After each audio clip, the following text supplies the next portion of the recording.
Hi friends, welcome back to my channel. Today I am going to give you some important physical methods of sterilization. Why we have to do sterilization? Microorganisms are present in the external environment and also in and on our body. These microorganisms, many of these microorganisms are responsible for contamination and various infections.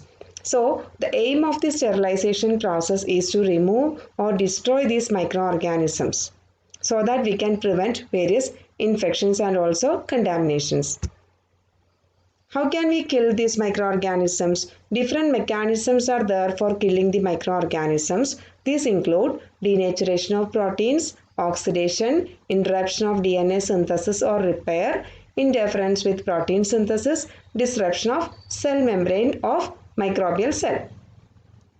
There are two types of sterilization processes: chemical sterilization and physical sterilization. Some important definitions of sterilization.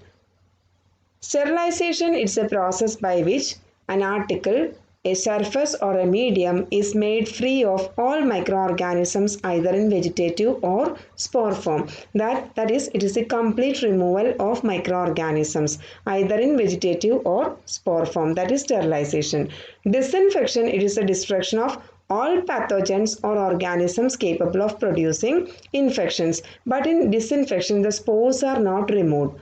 All organisms may not be killed by the disinfection process, but the number of organisms can be reduced to a level that is not harmful to our health. What is antiseptic? Antiseptic, it is a chemical disinfectant which can be safely applied to living tissues and can be used to prevent the infection by inhibiting the growth of microorganisms. That is antiseptic. Then, what is asepsis? Technique by which the occurrence of an infection into an unaffected tissue can be prevented. That is asepsis. These all are some important definitions coming in sterilization. Next, we can see the factors influencing the efficacy of a disinfection or sterilization process. First one is the contact time. Then physico-chemical environment provided, the presence of organic material, temperature, type of microorganism, number of microorganism and the material composition, that is the material from which the organism is to be removed. Okay. Then uses of sterilization. Sterilization of materials, instruments used in surgical and various diagnostic procedures is very important to prevent the spread of various infections. Similarly, sterilization of microbiological media and reagents is also very important for good microbiology practices and for getting good results. Food and drug manufacturing also requires sterilization to ensure safety from contaminated organisms.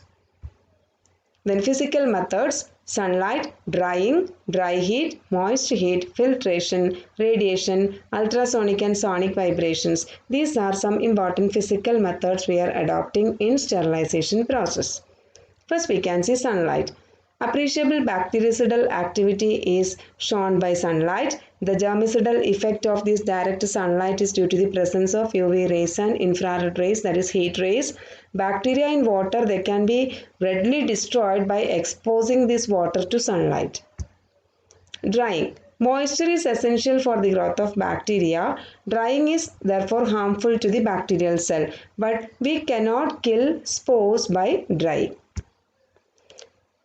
Heat is the third method. It is the most reliable method of sterilization. The main factors influencing heat sterilization are nature of heat, that is whether we are providing dry heat or moist heat, temperature and the time provided, number of microorganisms present, the characteristics of microorganisms to be removed, that is the species, strain, sporing capacity, that is whether the organism is capable of producing spores or not. All these are coming under the characteristics of microorganisms. Then type of material to be sterilized.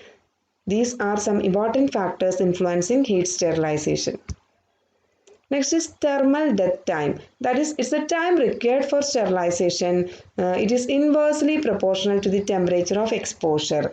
And the time required for sterilization, it can be expressed in terms of thermal death time, that is TDT. Thermal death time, it is the minimum time required to kill a suspension of microorganism at a predetermined temperature in a specified environment. We are giving a specified environment and a specific temperature, and so the thermal death time, it is the minimum time required to kill a suspension of microorganism at a specific temperature in a specified environment. Okay.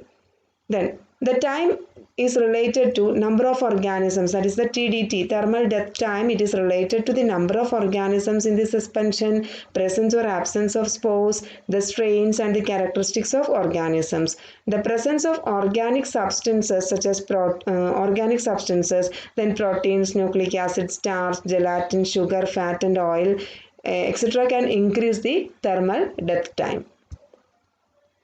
Coming to dry heat sterilization, the killing effect of dry heat sterilization, it is mainly due to protein denaturation, oxidative damage, then toxic effect of elevated levels of electrolytes. These are some important mechanisms which are used in killing by dry heat. The methods of dry heat sterilization are flaming, incineration and hot air oven. These are the three methods used in dry heat sterilization. First we can see flaming. Inoculating loops, wires, the tips of forceps, spatula, etc. can be held in a Bunsen flame so that we can sterilize them. Flaming, it is one example or one picture is given below. This is the inoculating loop which is sterilized, and the inoculating loop, it is made red hot in the flame.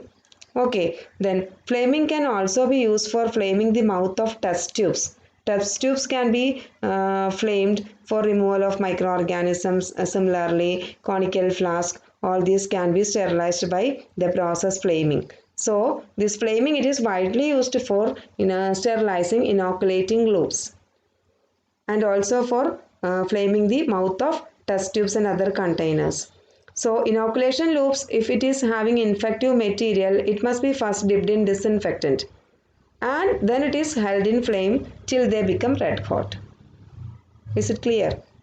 Next is incineration. Incineration is an excellent method for the safely destroying materials such as, that is, it is used for the safe destroying of materials such as contaminated cloth, animal carcasses, that is animal waste, pathological materials, etc. And it must be done in incinerators. One important drawback is that the plastic, PVC, polythene, they cannot be incinerated because it can produce dense black smoke. This is an incinerator which can be used in a hospital laboratory.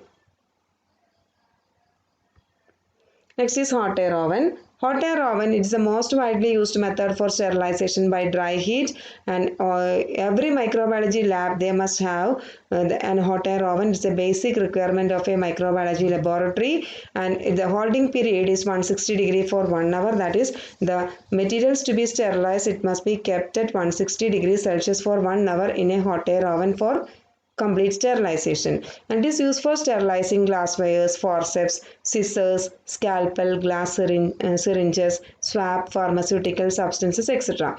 One important drawback is hot air is a bad conductor of heat, and it is having a very low penetrating power. Heat is provided by electricity, and the wall of the oven, it has heating elements.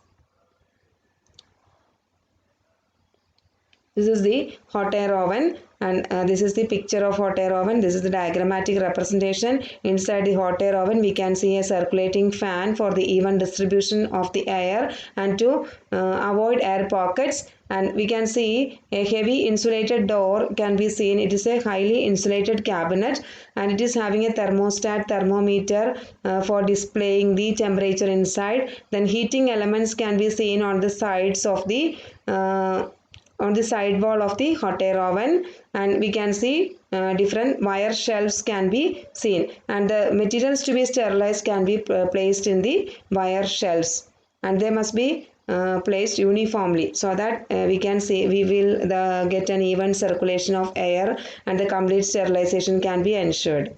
Okay, so this is the diagrammatic representation of hot air oven, and I already told you that it has a fan fitted inside to provide the even distribution of air and also to remove air pockets. and it should not be overloaded. So because the sterilization will not be proper if it is overloaded.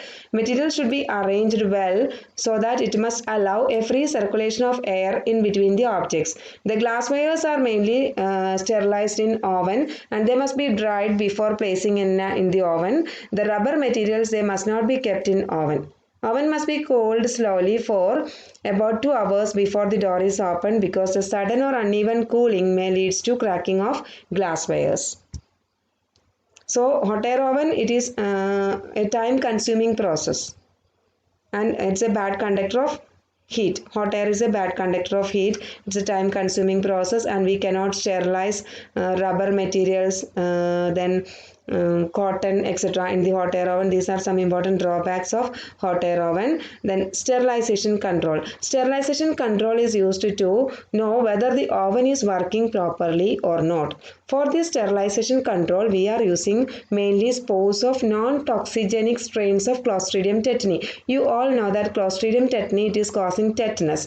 So we can see, or we will get some strains, non-toxigenic strains, that is, they are not toxin producing, they are not harmful. So such non-toxigenic strains of Clostridium tetani must be selected for testing the efficiency of the hot air oven, or to test whether the oven is working properly.